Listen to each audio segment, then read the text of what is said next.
السلام علیکم دوستو، آج ہم آپ کو ایک ایسے مسلم ملک کی سیر کروانے جا رہے ہیں جہاں سے دنیا کی عظیم مسلم سلطنت کا آغاز ہوا۔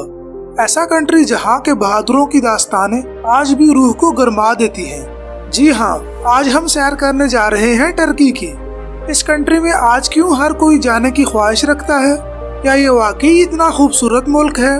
پاکستانی اس کنٹری میں کتنا پیسہ کما رہے ہیں؟ کون سے عظیم صحابہ کی یہاں قبر مبارک موجود ہے؟ سلطنت عثمانیہ کا آغاز کس شہر سے ہوا تھا؟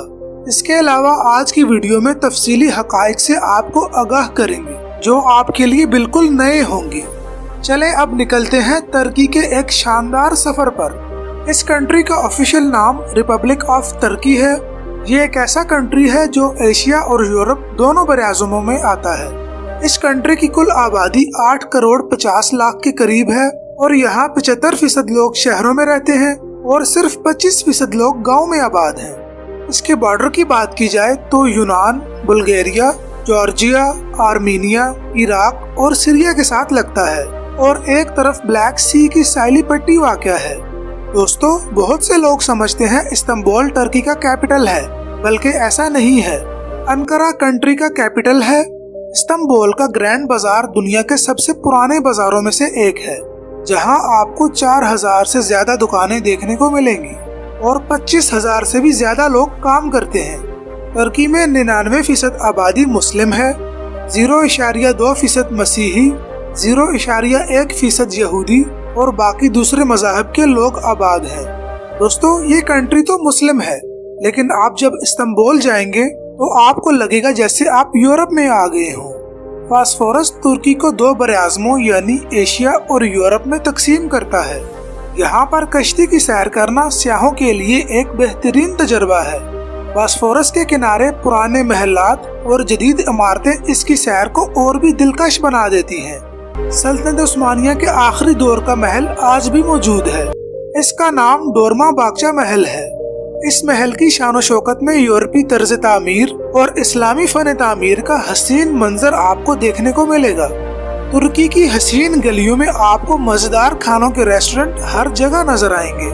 دوستو، کیا آپ جانتے ہیں حضرت ایوب انصاری رضی اللہ تعالیٰ عنہ پیغمبر اسلام حضرت محمد صلی اللہ علیہ وآلہ وسلم کے عظیم صحابی تھے جو مدینہ منورہ میں آپ صلی اللہ علیہ وآلہ وسلم کے میزبان تھے۔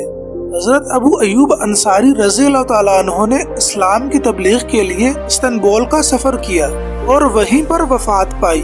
ان کا مزار ایوب سلطان کے نام سے مشہور ہے اور استنبول کے ایوب ضلع میں واقع ہے۔ یہ مزار مسلمانوں کے لیے ایک مقدس مقام ہے جہاں ہزاروں زائرین ہر سال آتے ہیں۔ سلطان سلیمان اول جو سلطنت عثمانیہ کے طاقتور حکمرانوں میں سے ایک تھے، ان کا مقبرہ بھی استنبول کی خوبصورت مسجد سلیمانی مسجد کے احاطے میں بنایا گیا ہے۔ دوستو، آپ نے مولانا رومی رحمۃ اللہ علیہ کا نام تو سنا ہوگا، جو اسلامی دنیا کے مشہور صوفی شاعر اور فلسفہ دان تھے۔ ان کا مزار کونیا میں موجود ہے۔ یہ دنیا بھر کے صوفی عقیدت مندوں کے لیے ایک مقدس مقام ہے۔ مولانا رومی کی تعلیمات آج بھی لوگوں کو صبر، محبت اور انسانیت کی تلقین کرتی ہیں۔ اس کے علاوہ کئی عثمانی خاندان کے مقبرے بھی موجود ہیں۔ سوگت مغربی ترکی کا ایک چھوٹا سا خوبصورت قصبہ ہے۔ اس علاقے میں ارطغرل غازی اور ان کا قبیلہ آباد ہوا اور یہیں سے عثمانی سلطنت کی بنیاد رکھی گئی۔ اس قصبے میں ارطغرل غازی کا مزار بھی موجود ہے۔ ترک عوام کے لیے یہ ایک مقدس اور قومی ورثہ ہے۔ ارطغرل غازی کی یاد میں ہر سال سوگت میں خصوصی تقریبات منعقد کی جاتی ہیں۔ یہ تقریبات عام طور پر ستمبر میں ہوتی ہیں۔ ترکی کے ارطغرل ڈرامے کی وجہ سے عالمی سطح پر اس کو شہرت ملی اور اس وجہ سے اب بڑی تعداد میں لوگ اس مقبرے پر آتے ہیں۔ سلطنت عثمانیہ کے سب سے اہم سلطان، جس کا نام عثمان غازی تھا، اور انہی کے نام سے اس سلطنت کا نام رکھا گیا۔ ان کی قبر ترکی کے شہر برسا میں موجود ہے۔ یہ قبر برسا کے تاریخی علاقے طوفانے کے پہاڑی پر واقع ہے۔ ناظرین، کہا جاتا ہے طوفان نوح کے بعد زندگی کی شروعات ترکی کی سرزمین سے ہوئی۔ یہ خطہ آباد ہونے والے دنیا کے قدیم ترین خطوں میں سے ایک خطہ ہے۔ اس کا زیادہ تر حصہ اناطولیہ نامی جزیرے پر واقع ہے۔ ترکی کی تاریخ دیکھی جائے تو اس کو یونانی بادشاہ سکندر اعظم نے 334 قبل مسیح میں فتح کیا۔